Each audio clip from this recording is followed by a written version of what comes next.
So, I have to admit, when I first heard NASA's Perseverance rover might have uncovered a potential biosignature on Mars, I felt this weird mix of excitement and skepticism. I mean, finding possible evidence of ancient life on another planet is about as big as it gets. I totally get that feeling. The idea that a robot we built could be rolling around Mars's Jezero crater, poking at rocks for signs of life, it's wild. And this latest sample, Sapphire Canyon, really has the science community buzzing.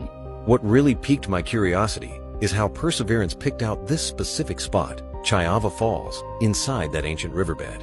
It almost sounds like a detective story, searching ancient Martian outcrops for fossilized clues. Exactly, scientists targeted Jezero crater because it used to have water, and water is the backbone of life as we know it. The fact that this sample came from sedimentary rocks, which are really good at preserving past life on Earth, just adds to the intrigue.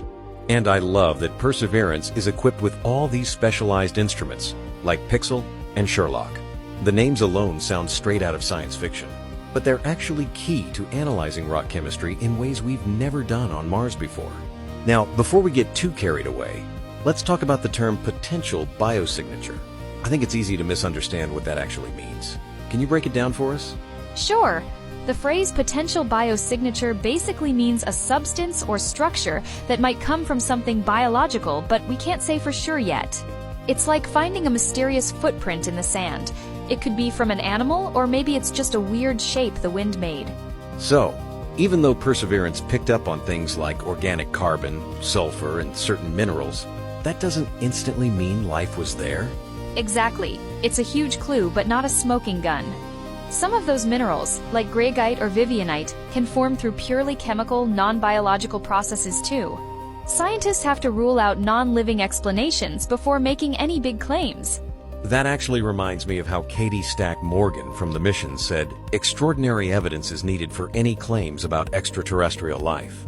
The peer-reviewed publication is just one step in that process.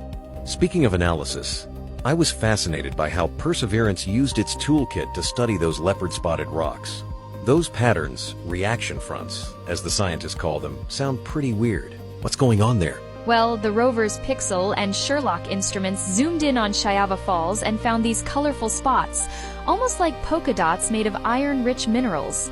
On Earth, vivianite shows up in places like peat bogs and around decaying matter, while greigite can actually be made by some microbes. So, the big question is whether those minerals on Mars formed because of ancient microbes, or just from regular old chemistry, right? Yes, and what's intriguing is that the rocks don't show signs of high heat or acidity, which are ways these minerals could form without life. That leaves the door open for a biological explanation, but it's not a slam dunk. There are still abiotic possibilities to rule out. Last week we got stuck on the idea of extraordinary evidence, and it's clear Mars keeps us guessing. Even with all these high-tech instruments, certainty is hard to come by. What surprised me most is that these are some of the youngest sedimentary rocks Perseverance has checked out. That could mean Mars stayed habitable longer than we thought, or that signs of life aren't always hiding in the oldest rocks. That's a game changer, honestly. If younger rocks can preserve hints of ancient life, it reshapes how and where we search, both on Mars and other planets. It also raises the stakes for bringing samples back to Earth for even more in-depth analysis. By the way, Perseverance has already snagged 27 rock cores. I didn't realize the rover's also helping test spacesuit materials and running a weather station, all paving the way for future astronauts. Absolutely. It's kind of mind-blowing to think this one robot is building a foundation for both science and human exploration. Every sample and data point is a puzzle piece for answering the ultimate question. Are we alone? And we're still only scratching the surface. It's amazing to think the next big discovery could be sitting inside a little tube on Perseverance right now, waiting for us to bring it home and unlock its secrets.